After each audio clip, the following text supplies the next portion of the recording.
Just very quickly, for the pressers here, one of the signature projects that we've been initiating is something called Feed the Future.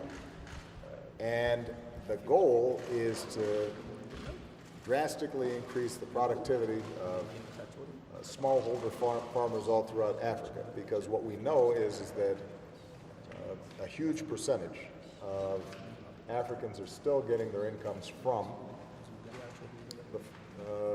agriculture, and most of them are very small plots and not a lot of technology, not a lot of inputs.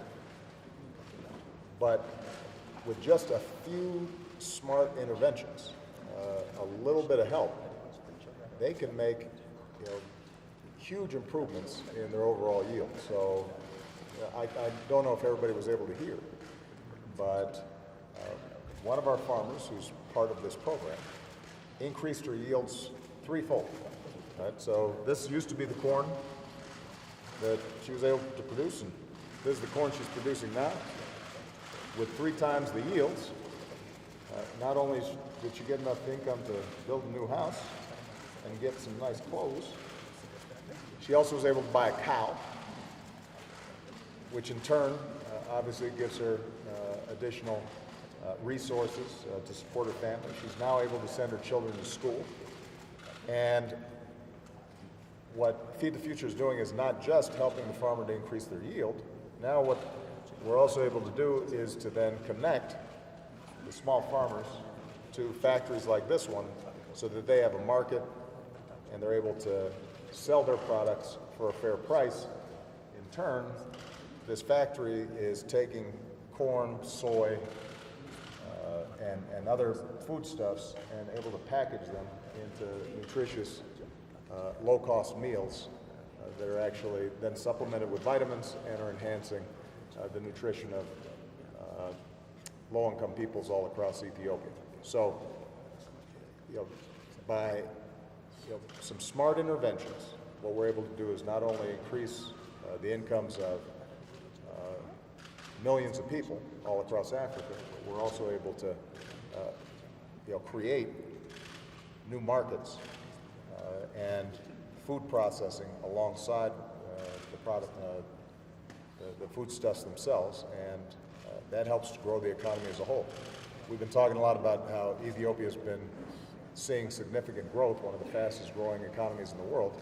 A lot of that is because of outstanding women like this, who are out there, and when they triple their income, that's good for the entire country. So it's so nice to meet you.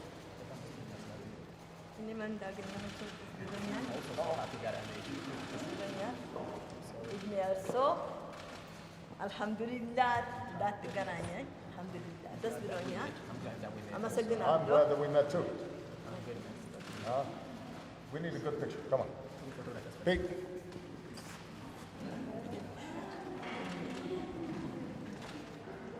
And then come. You gotta get a translator. Our whole team. All right. So just to give you a sense, so far about 7 million farmers have been impacted by Feed the Future so far, and we're going to continue to increase that in the years to come, and we've gotten terrific cooperation from governments all across Africa. It's one of the things I'll be talking about at the Africa Union today. All right? Thanks, guys.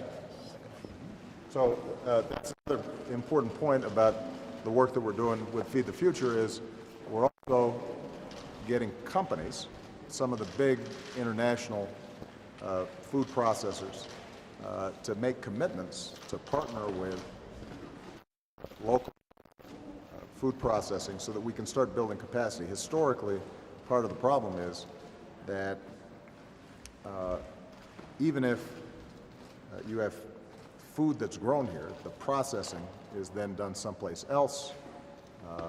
It's higher up on the value chain, and you don't get the kind of integrated food industries locally that can be more affordable for people and can create jobs and industries here. And part of our goal is not just to provide food to countries that may have food scarcity, but to continually build up their capacity across the board.